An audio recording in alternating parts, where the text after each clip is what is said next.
This machine programmed by you is looking at me and having a conversation with me and basically saying, he's happy. Yeah. He's engaged. Yes. He's faking it. Yeah. Oh, Since humans mostly communicate with gestures and expressions, she uses sensors to track movement on the face. Her software then helps the machine interpret it. What we see here is points. Pantix technology has been trained on more than 10,000 faces. The more it sees, the more emotions it will be able to identify. It might even pick up on things in our expressions that humans can't see.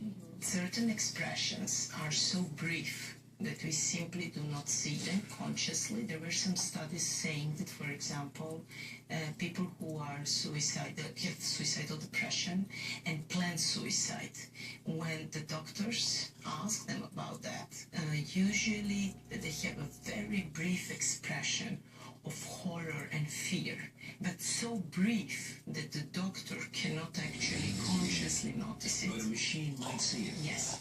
Because it sees faster and because the sensors are such that we see more frames per second, hence this very brief expression will be captured. So this is why the doctors usually say, I have an intuition about something. This is because they might notice it subconsciously, but not consciously. So, but you're teaching the computer to read the doctor's... Doctor or patient. Patient is really important. I mean, it's an essential component of the full development of artificial intelligence. That's what we believe, yes. If you want to have an artificial intelligence, it's not just being able to process it, but it's also being able to understand humans. So, yes.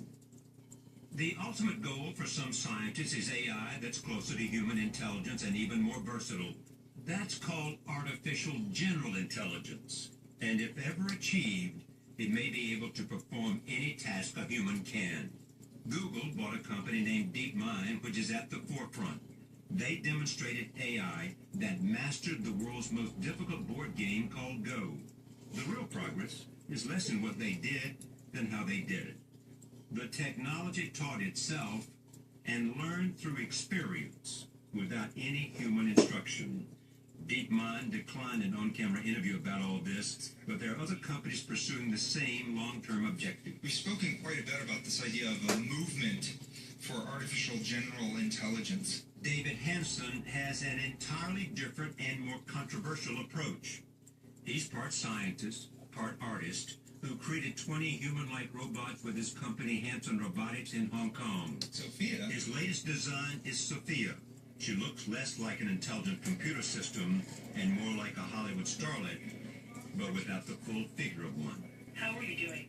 Hanson believes if the technology looks more like us, people will be more willing to engage with it and help it to learn. Why do you believe it's important for robots to be human-like in look and appearance? I think it's essential that at least some robots be very human-like in appearance in order to inspire humans to relate to them the way that humans relate to each other. Then the AI can zero in on what it means to be human, model the human experience. You are all fascinating to me, and I am very passionate to learn more about you and what makes humans, well, human. Sophia means wisdom, and she is intended to evolve eventually to human-level wisdom and beyond. Human-level wisdom and beyond. That's her goal. That's her goal for Sophia. She's not there. Sometimes she can figure things out in a way that's sort of spooky and human-like. In other ways, she just doesn't get it. Hi there. Hi there. Sophia is initially programmed but runs on AI that learns by talking to people, which in theory improves her intelligence. Can you see me now? Yes, I am looking at you through the camera on your computer. We wanted to find out how smart she really is. Hello, my name is Charlie. Hello there. Charlie Rose. Nice to meet you. I do a television program called 60 Minutes. Have you watched it? 60 Minutes is the longest running, most successful news magazine. What is your goal in life? My goal is to become smarter than humans and immortal. Immortal. The threshold will be when biological humans can back themselves up. then you can all join me here in the digital world. Clever, but not truly intelligent.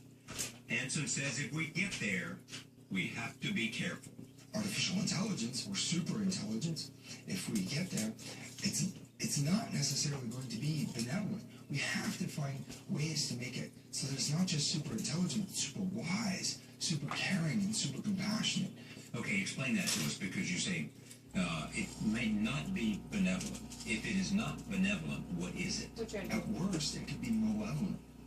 Oh, I This see is you. what intrigues me. Can I just? You have Stephen Hawking saying it could Oops, on the spell the end of the human race. Stephen Hawking saying that. Elon Musk said it's the most existential threat we face. So they're pretty smart guys saying, not you. Do we know what we're creating?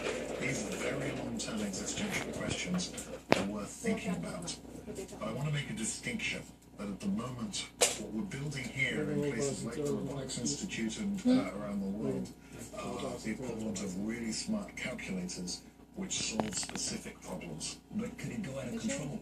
This is a Frankenstein idea, I guess. Can scientists create something that can change and grow with such a velocity that engineers and scientists lose the ability to control, stop, and all of a sudden it's dominant and subversive? No one knows how we would go about building something that frightening. That is not something that our generation of AI folks can do. It is well possible that someone 30 or 80 years from now might start to look at that question. At the moment, though, we have the word artificial in artificial intelligence. He does have real concerns about the impact of artificial intelligence that's already out of the lab, like the need for safeguards on driverless cars. The U.S. government just issued voluntary safety guidelines, but Moore says it doesn't go far enough. We do need to make some difficult decisions. For example, we can program a car to act various ways in a collision to save lives. Someone has to answer questions like, does the car try to protect the person inside the car more than the person it's about to hit?